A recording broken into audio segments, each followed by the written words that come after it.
Hi everyone, I'm Lane Sanger from Mike Pero Real Estate in Orewa. Over the coming weeks we're going to be interviewing different specialists, people, personalities to talk a little bit about real estate and also about the local community. Today my guest is Bryce Hall from DryScan based in Red Beach, and I thought Bryce, we'll kick it off given the weather outside and what you do. I'd like to firstly ask you to talk a little bit about yourself and what you do. Okay. I was born in South Auckland. I moved up to Whangaparā 26 years ago. I had my own joinery business. Did a carpentry joinery apprenticeship, so I came through the building industry and bought a leaky home in Red Beach. Bought a leaky home. We don't call them leaky homes, we call them a home with a weather tightness issue. Correct. But when I bought it, leaky homes didn't even exist. So I went through the whole drama of no one helping us, not getting any information, and it was quite traumatic. Okay. What year was that? 2000. About 7 years later, when we went to sell it, after having been through extensive work, pulling in all the favours of all my friends to get it fixed, we found that there were still some issues, and the people who were looking to buy it got a guy in to do an inspection on our property with the infrared camera. Oh, right. And he found that there were still some issues. Going through this process, having this infrared technology, I felt, well, if I could utilise this in the future, it would be great. Developed a friendship with the guy who was doing it, and out of there started what I'm doing now. Cool. So I gave up my joinery business to help people in the leaky home situation. Okay, cool. I guess... which the leaky home thing, obviously we all have read about and heard about, and it has been blown out of a lot of proportion, because a lot of homes aren't leaky homes. A lot of homes are homes with leaks. There's a big difference in that statement. Okay. A leak doesn't make it a leaky home. And that was actually something I was going to ask you, because in some ways, even potentially a brick home. A brick home. The house that I had, 2/3 of it was brick. Oh really? Yeah. Oh my God. There you go. Okay. So look, a couple other questions. So I guess you're probably not the only one that's been hit hard by this, and it's been quite a sad story and a blight on the building industry and the legislators that to pass through, especially when they started using untreated timber back in the early 90s. Now look, one of the things here that I've, as a real estate agent, I've encouraged a lot of, from time to time, of where a property may be considered a higher risk, not to say it's an issue, but it's a property that might be a higher risk. I've like to encourage the homeowner to get a builder's report done prior to going to the market. Can you tell me why you think it would be prudent to have a builder's report done prior to a seller going to the market? Sure. When we talk about risk, the building industry has brought in a lot of changes with the building code changing in 2005, bringing in the cavity system. So any house built before 2005 doesn't have a cavity system. So houses built after, but that doesn't mean they don't leak. We're still seeing those sort of things. So in process, we've now got this thing called the risk matrix, which looks at the whole design of a house and what things might cause a leak. Flat roofs, parapets, if you understand what a parapet is, don't have a feet sticking out, internal gutters, decks over living spaces, all those things increase the risk of a leak. So you just look at the outside of a house and you look at the design, and automatically you start ticking off the percentages of how high a risk is this likely to be. But in our situation with our technology, we let the house speak for itself. And we go through with a fine-tooth comb and we find out what is actually going on. We don't prejudge a house. A lot of, I hear stories all the time of builders who will stand on the side of the road and go, well, that's a leaky building. And they've judged it before they've even inspected it.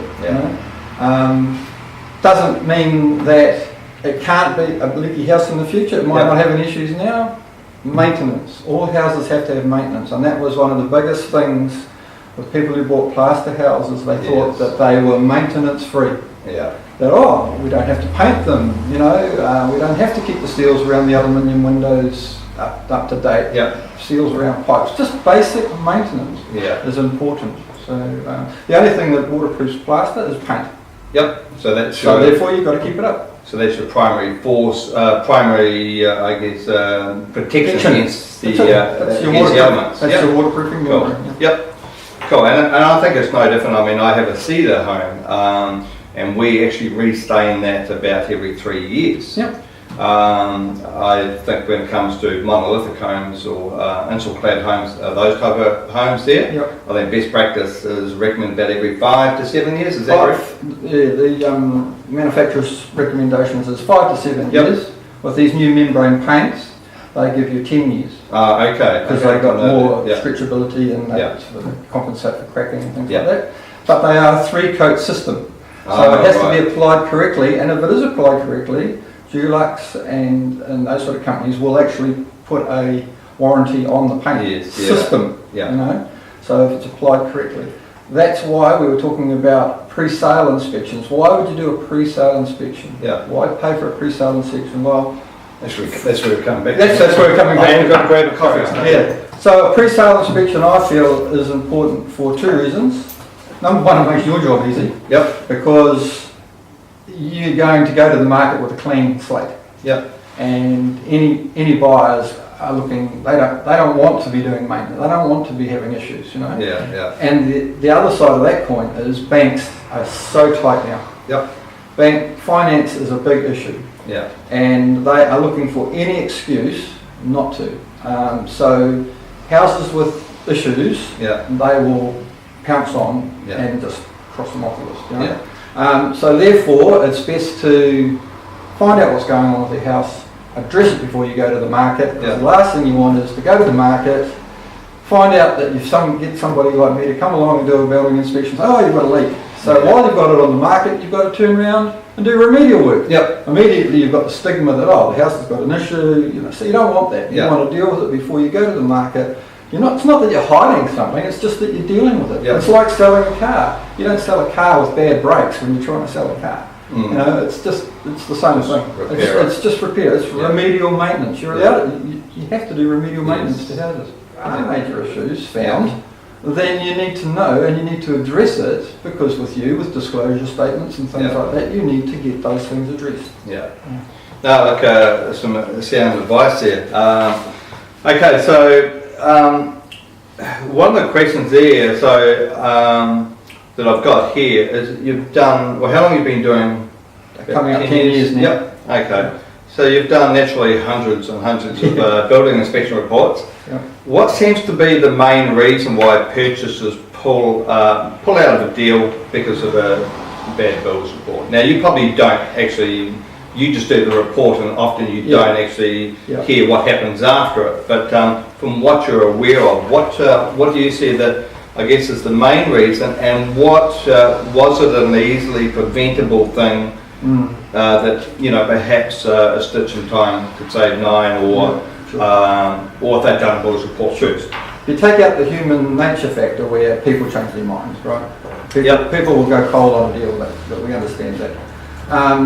The other thing that we'll find out is that we've got a building report, we've produced it for them, we've got this document room by room, wall by wall, and that's very detailed, and sometimes that can be overwhelming for people. Yeah. They can just see the detail and they go, oh heck, there's so many. But actually, when it's explained to them, Yeah. it's actually not so bad, Yeah. So some people just can't handle doing remedial work. They just don't understand the process, Yeah. and it scares them. Yeah. Finding out what the issues are is what we do.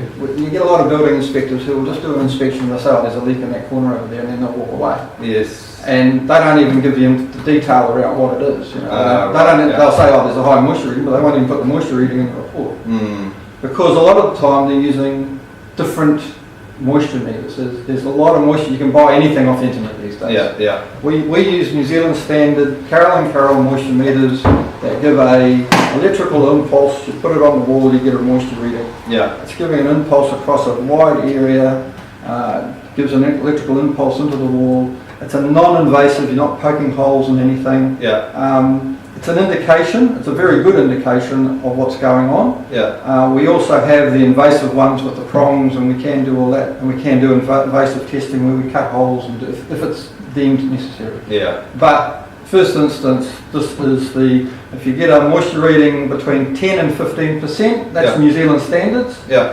that's normal. Okay. We say up to 20 is Yeah. acceptable, so 19 is acceptable. Anything over 20 Yeah. is unacceptable.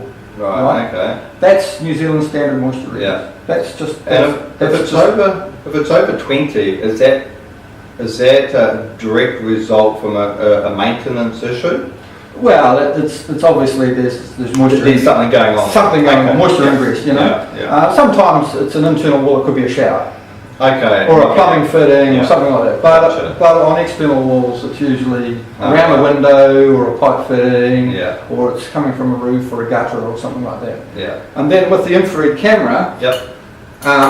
which is what we first scan with, Yes. we can see this. Now, this is not the be all and it's a tool. Yep. Just like a moisture meter, it's a tool. Yeah. But the infrared camera can see what the eye can't see. Yeah. It's the technology that will scan the wall. It's not X-ray, so it Yeah. doesn't see through the wall, but it sees everything. It gives you a lot of detail about what's going on. Now, thermal anomalies, whether it's moisture related, Yeah. will show up depending on what setting you've got it on. A dark colour, so it's easier to see. Yeah. You then use your moisture meter and you go and find out, was it a cold zone? Yes. Lack of insulation, Yeah. or is it actually water related? So Oh. you're going through wall by wall, finding out what's going on that wall. Yeah. If it does turn out to be a moisture related issue, Yeah. we'll take a thermal image of it, Yeah. and then we will track it back. We'll go to the outside of the building Oh, and right. find out what is causing it. With an infrared camera, we scan the whole wall, we look for thermal anomalies, Yeah. and we can see if there's an issue. So we know, and then if we see an issue, whether we think it's a good issue or a bad issue, we will go and check it and make sure that there isn't an issue. Yeah. As I said, we see whether there's insulation missing, things like that. We can track hot water pipes in the wall, and Yeah. so we can even see where there has been an issue. We can actually see that the jib board fixings are starting to rust. The screws that they've fixed the jib board is a key indicator. Somebody might have dried it out, but we can see where there's been damage in the past. Oh, wow. Yeah. Yeah, Yeah. so I can quite often say, this has been repaired. Yeah. So that's the sort of detail that a good infrared is. Yeah. Like anything, there's good moisture meters and there's good infrared cameras. Yeah.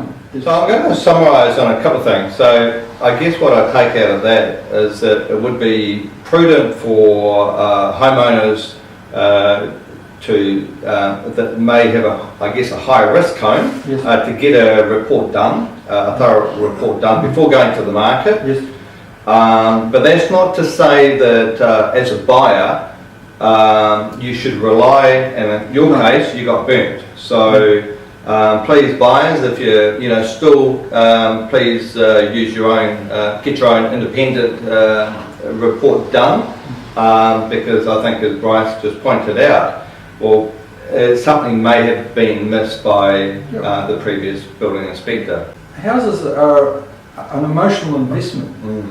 When you fall in love with a house and you go and go through that whole process of getting a building inspection, and this is the way I look at it, is that if somebody asks me to come and inspect a house, they love that house, they want that house. Yes, yeah, So I'm going to help them process through that. yeah, Even if it's got an issue, I'm going to be as open and honest yeah, about it as I possibly can, find out all the information. And sometimes people think I'm anal retentive because of the detail, but it's to give them the confidence to move ahead, yeah, or enough information to walk away. yeah, And that's what it is. If you've gone to all that effort to like it, yeah, and you want to spend hundreds of thousands of dollars, Yeah. nowadays, it's big dollars we're talking about buying Yes, houses, yeah, then you want to help people. yeah, That's what it's about for me. That's what I actually get satisfaction out of, helping people move through the process and actually getting what they want. yeah.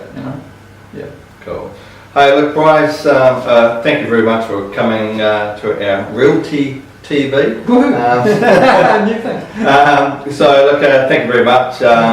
And I think hopefully that was quite informative. Bryce, just for the viewers out there, tell us about how people can find you. We're Dry Scan Limited, Yep. which is on our website, www.dryscan.co.nz. or we've got our 0800 number, which is 0800 dry scan.